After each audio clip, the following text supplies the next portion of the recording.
Selamat pagi dan jumpa lagi dengan Pak Agin di channel 0 per 0.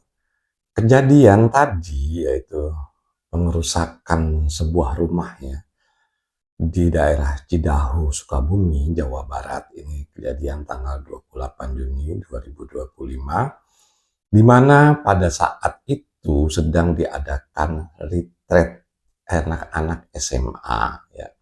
Retreat ini pelajarannya ya kira-kira seperti apa namanya, pendekatan kerohanian gitu dalam proses pendekatan rohaniannya agama Kristen gitu ya, yang dimana ini menggunakan properti atau menyewa satu tempat gitu ya, yang di situ juga memang biasa apa istilahnya digunakan untuk peribadatan seperti itulah ya. Karena tadi kalau kita lihat pas lagi di apa rusak itu, dibongkar gitu, nah ini kelihatan tadi kan ada salib di situ ya. Jadi kelihatannya tempat ini sudah terbiasa untuk digunakan hal seperti ini gitu. Cuman ini ya pada hal retreat ini ya, anak-anak SMA yang sedang dilatih kerohaniannya gitu ya, istilahnya refleksi lah untuk memperdekatkan diri mereka kepada Tuhan. Tentunya ini kan ada pendekatan atau pelajaran Alkitab di situ, kemudian juga ada berdoa yang dimana berdoanya ini biasanya dilakukan dengan penyanyi gitu ya. Nah, dengan nyanyian ini mungkin warga setempat ini merasa terganggu gitu. Dan ini sebetulnya ya termasuk aksi intoleran gitu.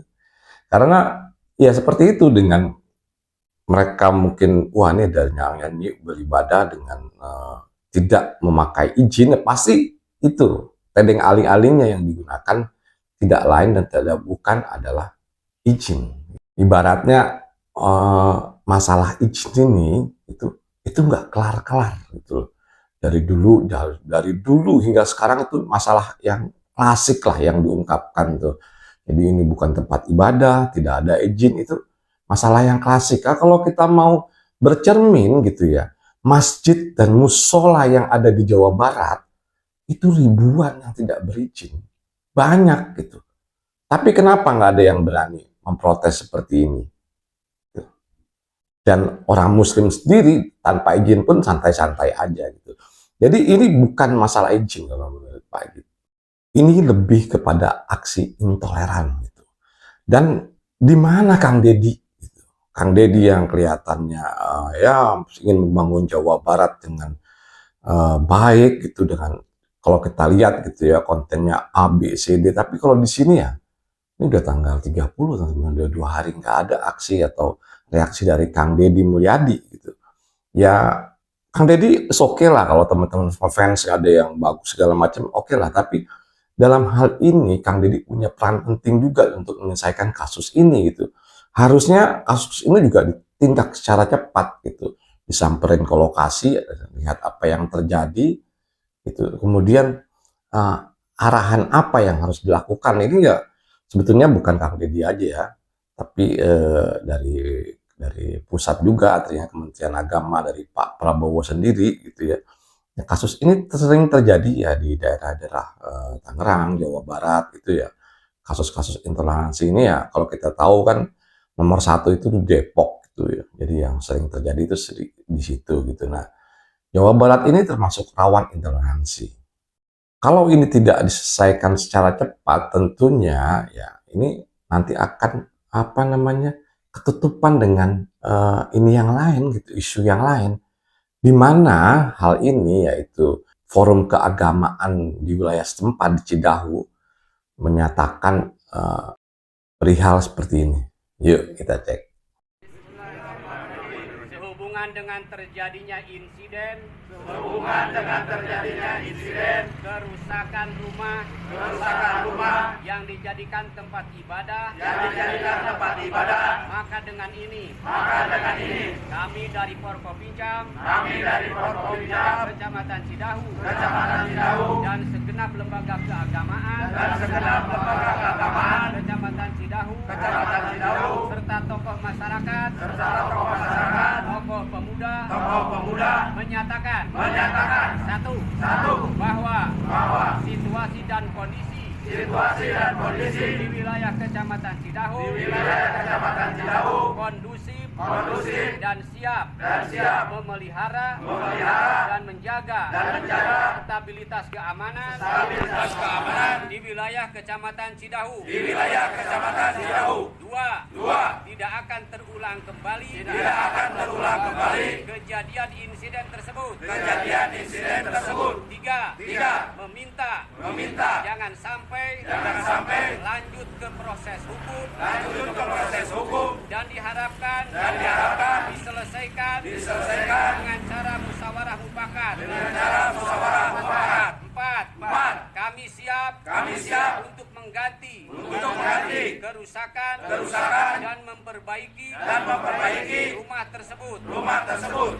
Meminta kepada pemilik rumah agar rumah tersebut difungsikan sebagai rumah atau tempat tinggal dan tidak dijadikan rumah ibadah. 6. Bahwa insiden tersebut bukan pengerusakan tempat ibadah. Demikian pernyataan bersama ini kami buat untuk dijadikan bahan sebagaimana mestinya. Cidahu 28 Juni 2025 yang menyatakan Forkopimda, lembaga keagamaan, tokoh masyarakat, tokoh pemuda, Kecamatan Cidahu. Terima kasih.